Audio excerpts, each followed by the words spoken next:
দেশের বিভিন্ন অঞ্চলে আবারও তাপপ্রবাহের প্রভাব বেড়েছে। আবহাওয়া অধিদপ্তরের সর্বশেষ তথ্য অনুযায়ী বর্তমানে দেশের 34টি জেলার ওপর দিয়ে মৃদু তাপপ্রবাহ বয়ে যাচ্ছে। আবহাওয়াবিদদের মতে এই পরিস্থিতি আগামী 3 দিন পর্যন্ত অব্যাহত থাকতে পারে। ফলে দেশের বিস্তীর্ণ অঞ্চলের মানুষকে আরো কয়েকদিন ভ্যাপসা গরম ও অস্বস্তিকর আবহাওয়ার মধ্যে থাকতে হতে পারে। আবহাওয়া অধিদপ্তর জানিয়েছে, টাঙ্গাইল, ফরিদপুর, নরসিংদী, গোপালগঞ্জ, ময়মনসিংহ, চাঁদপুর, বরিশাল ও ভোলা জেলা সহ রাজশাহী বিভাগের 8টি জেলা, রংপুর বিভাগের 8টি জেলা এবং খুলনা বিভাগের 10টি জেলার ওপর দিয়ে বর্তমানে মৃদু তাপপ্রবাহ বয়ে যাচ্ছে। আবহাওয়াবিদ মোহাম্মদ ওমর ফারুক জানিয়েছেন, এই মৌসুমে তাপপ্রবাহ স্বাভাবিক একটি ঘটনা। তবে বর্তমানে যে তাপপ্রবাহ চলছে তা আগামী বৃহস্পতিবার পর্যন্ত স্থায়ী হতে পারে। ফলে দেশের বেশিরভাগ অঞ্চলে দিনের বেলায় গরমের তীব্রতা অব্যাহত থাকবে। এদিকে তাপপ্রবাহের মাঝেও কিছু অঞ্চলে বৃষ্টির সম্ভাবনার কথা জানিয়েছে আবহাওয়া অফিস।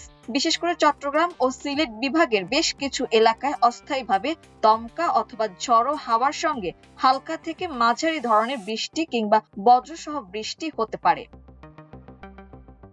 কোথাও কোথাও মাঝারি ধরনের ভারী বর্ষণও হতে পারে। এছাড়া রংপুর, ঢাকা, ময়মনসিংহ, খুলনা এবং বরিশাল বিভাগের দু-একটি জায়গায়ও বৃষ্টি অথবা বজ্রসহ বৃষ্টির সম্ভাবনা রয়েছে। তবে দেশের অধিকাংশ এলাকায় আবহাওয়া প্রধানত শুষ্ক থাকতে পারে।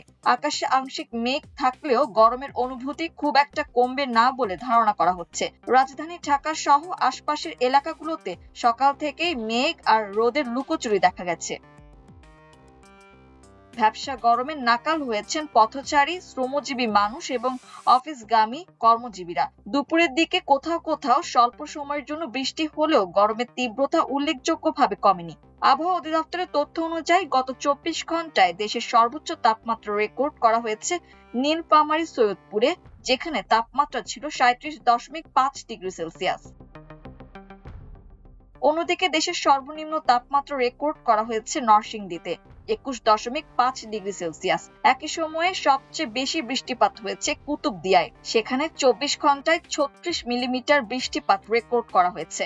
যদিও এই বৃষ্টির প্রভাব দেশের সামগ্রিক গরম পরিস্থিতিকে খুব বেশি পরিবর্তন করতে পারেনি। আবহাওয়া বিশেষজ্ঞরা বলছেন, যেসব এলাকায় বৃষ্টি হবে সেখানে সাময়িকভাবে তাপমাত্রা কিছুটা কমতে পারে। আগামীকাল পূর্বাভাসে বলা হয়েছে, চট্টগ্রাম ও সিলেট বিভাগের কিছু কিছু জায়গায় এবং ময়মনসিংহ, ঢাকা, খুলনা ও বরিশাল বিভাগের 2-1 জায়গায় বজ্রসহ বৃষ্টির সম্ভাবনা রয়েছে। পাশাপাশি ঝড়ো হাওয়াও বয়ে যেতে পারে।